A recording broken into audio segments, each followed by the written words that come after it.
Спускает колесо. Как действовать без донкрата в полевых условиях, вот в дороге, чтобы не ждать Road Assist.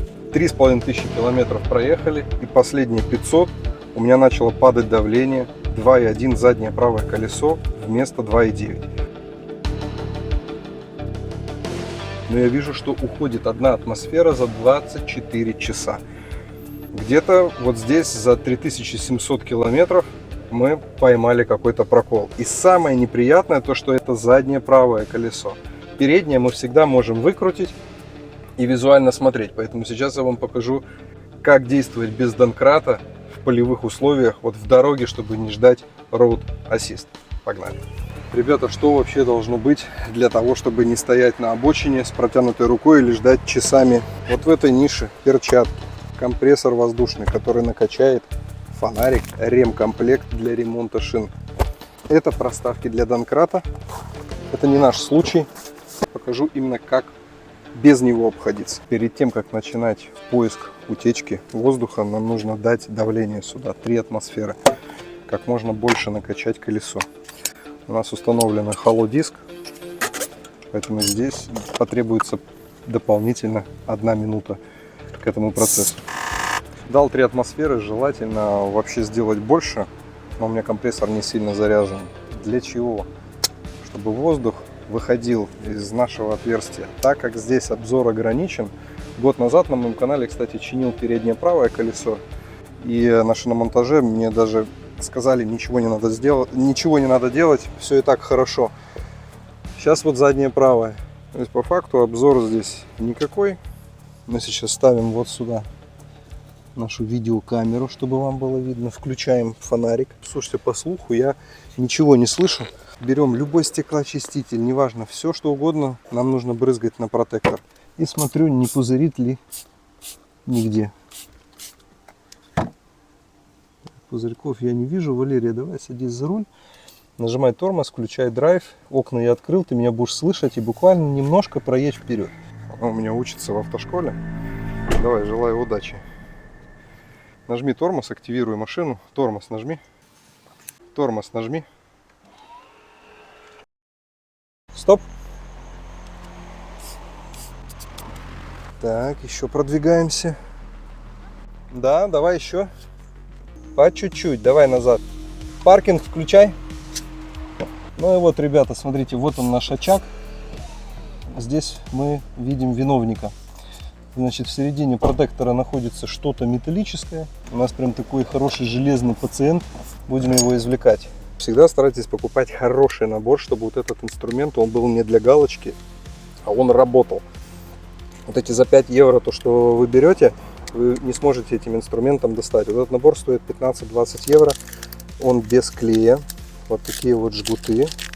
Если у вас нет времени, можно просто вкрутить герметизационный вот такой шуруп. Вот наш рабочий инструмент. Значит, сейчас я буду извлекать этот металлический прут. Потом мне нужно будет прочистить это отверстие. Далее мне нужно будет вставить вот сюда жгут, поместить его в покрышку. Помните, ребята, мы накачали 3 атмосферы. Это делается специально с запасом. Пока мы будем производить манипуляции, давление в шине будет падать. Если диск ляжет на покрышку, может образоваться вот такая щель, и вы колесо никогда не накачаете. Реально нужен будет донкрат и аварийка. Поэтому наше время немножко ограничено. Давайте я покажу, что здесь будет сейчас происходить.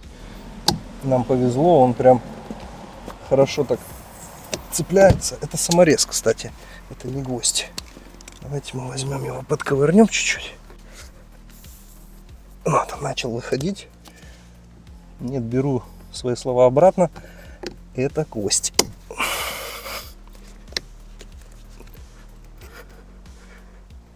Вот так. Испанский он или французский, я не знаю.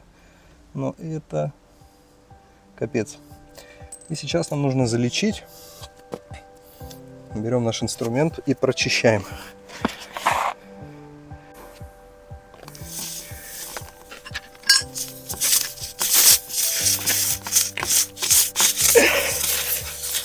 Вот так. Давление уходит.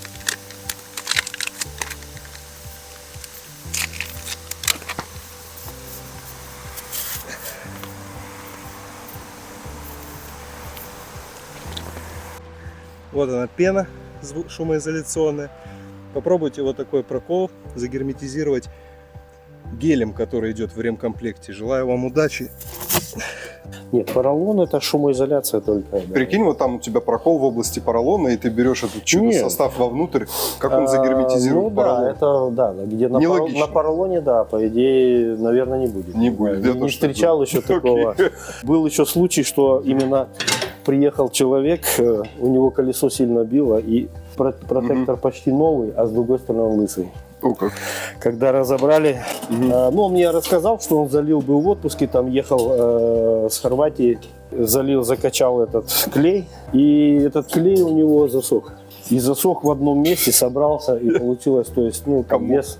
И этот вес, он говорит, било очень сильно, деваться некуда было.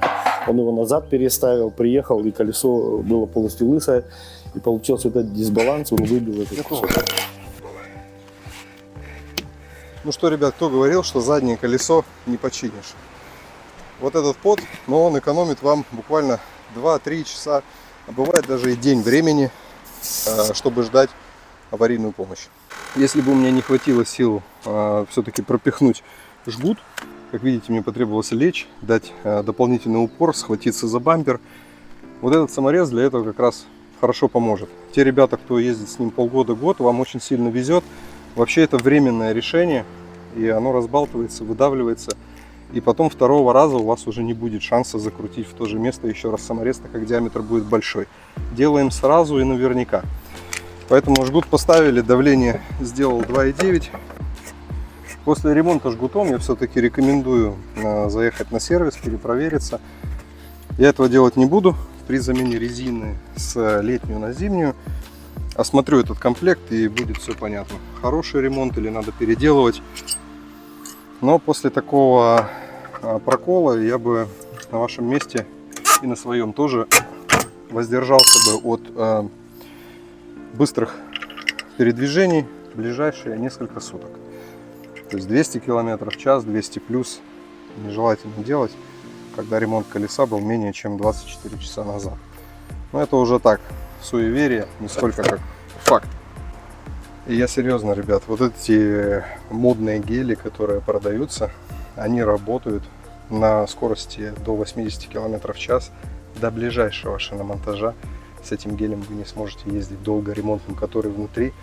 И более того, в наших покрышках для электромобилей есть шумоизоляционный поролон. И вот как раз таки из-за этого поролона, вы видели, где у нас был прокол, четко посередине протектора, там проходит внутри именно вот эта губка. И когда вы распределите вот этот гель внутри, он никак не сможет проникнуть сквозь эту губку, чтобы загерметизировать вот этот прокол. Вот он наш герой-гвоздь, французский или испанский. Вот на протяжении уже последних 2 дней, 500 километров, я 2 раза подкачивал колесо.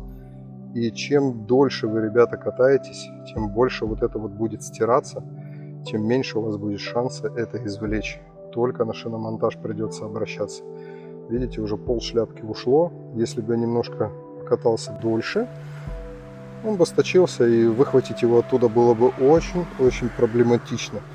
Причем гвоздь по дереву, видишь, с насечками, который входит хорошо, но не выходит обратно.